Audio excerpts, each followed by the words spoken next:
اللہ تعالیٰ نے قرآن مجید میں ہمارے نبی پاک علیہ السلام کے ساتھ رشتہ بیان فرمایا ہے۔ ارشاد فرمایا کہ النبی اولیٰ بالمؤمنین من انفسہم، فرمایا نبی کریم علیہ السلام مومنوں سے ان کی جانوں سے بھی زیادہ قریب ہیں۔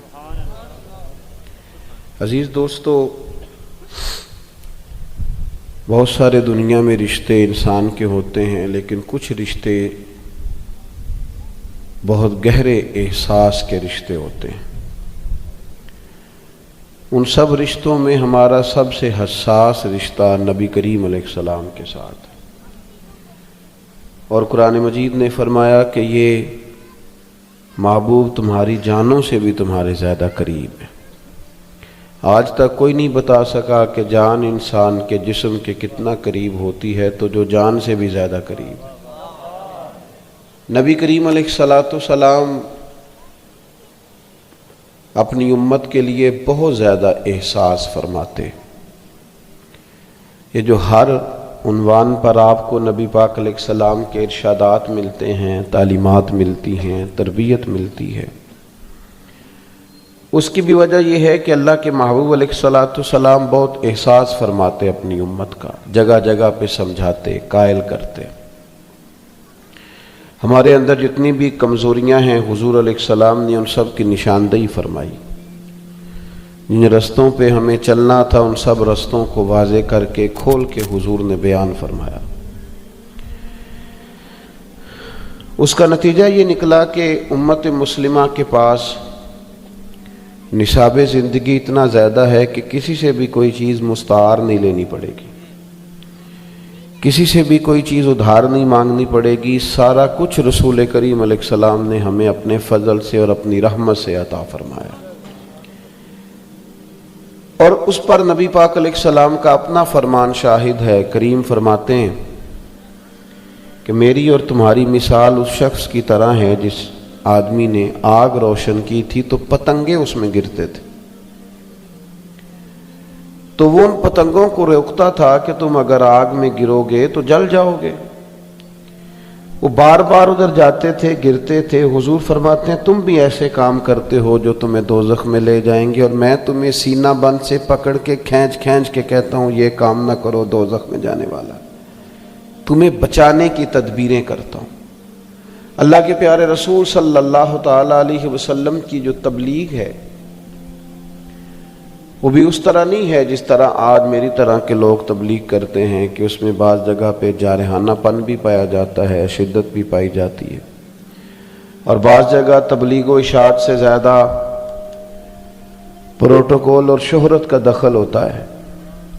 نبی پاک علیہ السلام کی جو تبلیغ ہے اس میں نہایت درد ہے، نہایت احساس ہے۔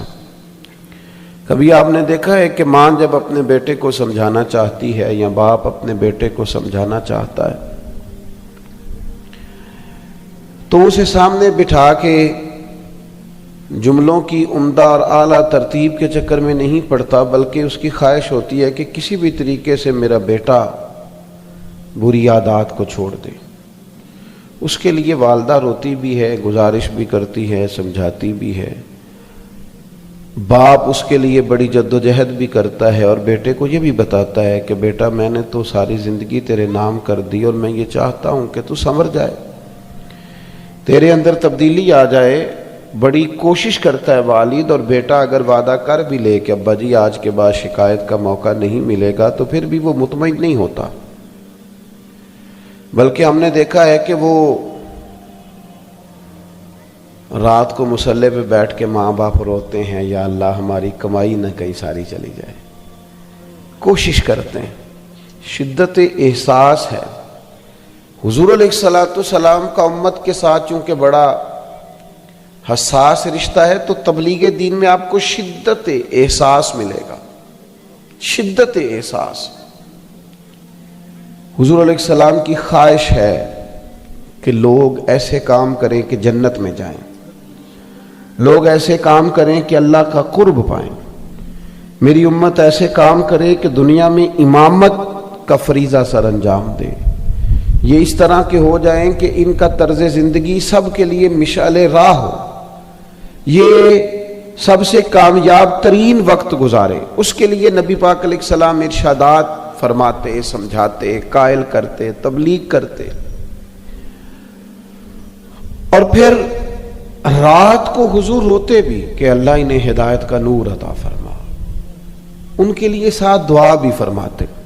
آپ حضور علیہ الصلوۃ والسلام کی سیرت مبارکہ کو کبھی دیکھیں تو ایک بات کہنے لگا ہوں، اس پر آپ غور کریں گے تو سیرت میں آپ کو اس کی گواہی ملے گی۔ نبی پاک علیہ السلام نے ہمیشہ یک طرفہ خیر خواہی کی بات کی ہے، دو طرفہ نہیں۔ ایسا نہیں کہ میں خیر خواہی کروں تو جواب میں پھر سامنے والا بھی خیر خواہی کرے، یہ نہیں۔ نبی پاک کی سیرت میں آپ کو یہ ملے گا کہ کریم نے ہمیشہ خیر خواہی کی ہے، نبی پاک علیہ السلام نے خیر خواہی کی ہے، جواب نہیں مانگا کہ میں کر رہا ہوں تو جواب میں وہ لوگ بھی خیر خواہی کریں۔ شدت احساس ایسا ہے کہ صرف مسلمان ہو جائیں، کلمہ پڑھ لیں، دین میں آ جائیں، یہ اپنے اخلاق کو، کردار کو، رویوں کو درست کر لیں، ان کے اندر مثبت تبدیلیاں آ جائیں، بس یہ ایک خواہش ہے۔ آپ دیکھیے جناب واخشی آ گئے کلمہ پڑھنے، حضرت امیر حمزہ رضی اللہ تعالیٰ عنہ کو انہوں نے شہید کیا ہے، اور وہ شہادت اتنی دردناک ہے کہ نبی کریم علیہ السلام نے گویا سب سے زیادہ آنسو ہی شاید اس وقت بہائے ہوں جب حضرت امیر حمزہ کی شہادت ہوئی، اور وہ دردناک ہے۔ ان کو بڑی تکلیف کے ساتھ انہوں نے شہید کیا، اور پھر اذیت اس کے بعد بھی جاری رکھی، تو وہ ایک دردناک پہلو ہے۔ لیکن ایسا شخص آپ کے سامنے آ کے کھڑا ہو جائے جس کی دی ہوئی تکلیف کو آپ نے بڑی شدت سے محسوس کیا ہو، وہ ہمارے ہاں تو معاف کرنے کا مزاج ہی نہیں، طبیعت ہی نہیں۔ وہ 30-40 سال پہلے جب ہماری شادی ہونے لگی تھی تو اس وقت کہیں سسرال والوں نے کوئی ایک بات کر دی تھی، عمر بیت گئی، اب بچے بھی بیائے گئے، پر ہم وہ بات بھولنے کو تیار ہی نہیں۔ جب لڑائی شروع ہوتی ہے بات وہیں سے شروع کرتے ہیں، وہ تیرے ابا نے یہ کہا تھا، بھائی اب چھوڑ بھی دے، اب تو دور بات بڑی دور نکل گئی، معاف کر دے، جانے دے۔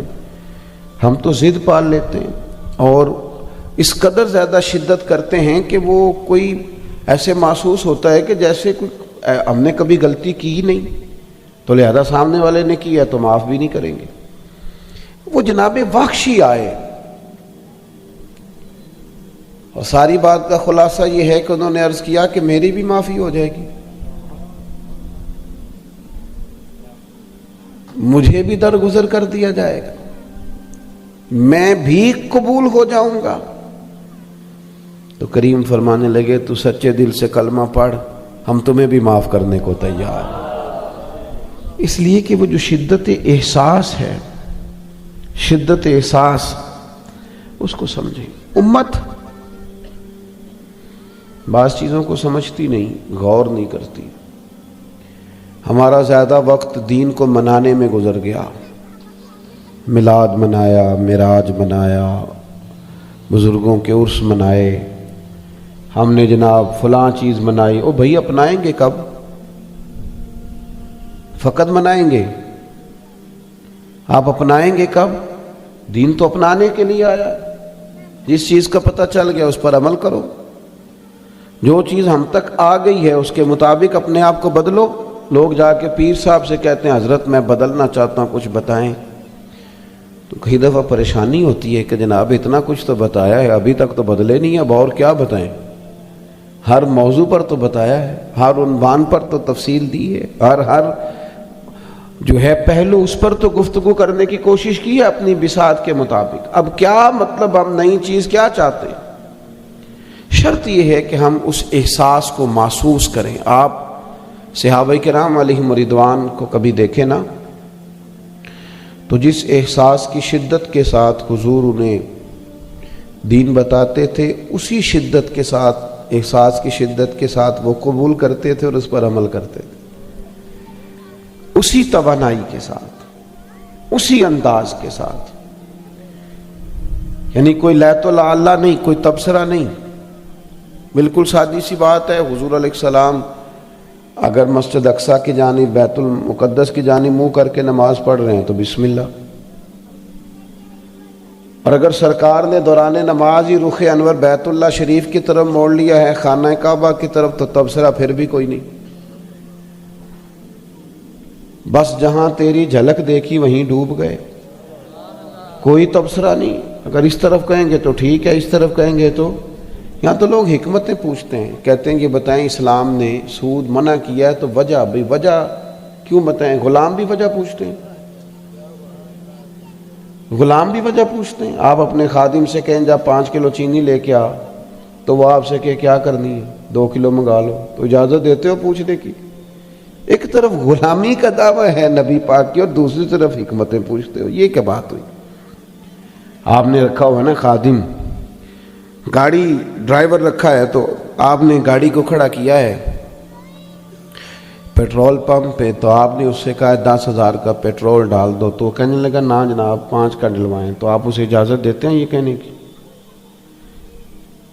تو پھر وہ اگر آپ سے پوچھے 10 کا کیوں ڈلوا رہے ہو، تو آپ کہیں گے پیسے بھی میرے، گاڑی بھی میری، تجھے چلانے کا کہا ہے، جو کام کا ہے نا وہ دھیان سے کر. یہ بڑے عجیب قسم کے آج کل ہمارے دعوے ہیں. اللہ ماشاءاللہ غلامی کے لوگ کہتے ہیں پہلے حکمت کا پتہ چلے فلانی چیز ناجائز کیوں اور فلانی جائز کیوں. بھائی یہ تو کلمہ پڑھنے سے پہلے کی باتیں ہیں، جب کلمہ پڑھ لیا تو پھر تو غلامی غلامی ہے. امام احمد بن حنبل نے غلام خریدا، گھر لائے تو فرمانے لگے تیرا نام کیا ہے؟ کہنے لگا حضور غلاموں کا نام نہیں ہوتا، بس آپ اشارہ کر دیں گے میں سمجھ گیا ہوں کہ مجھے پیغام آ گیا. فرمایا کھائے گا کیا؟ عرض کرنے لگا حضور غلاموں کے نخرے نہیں ہوتے، جو ٹکڑا ملا. امام صاحب کہتے ہیں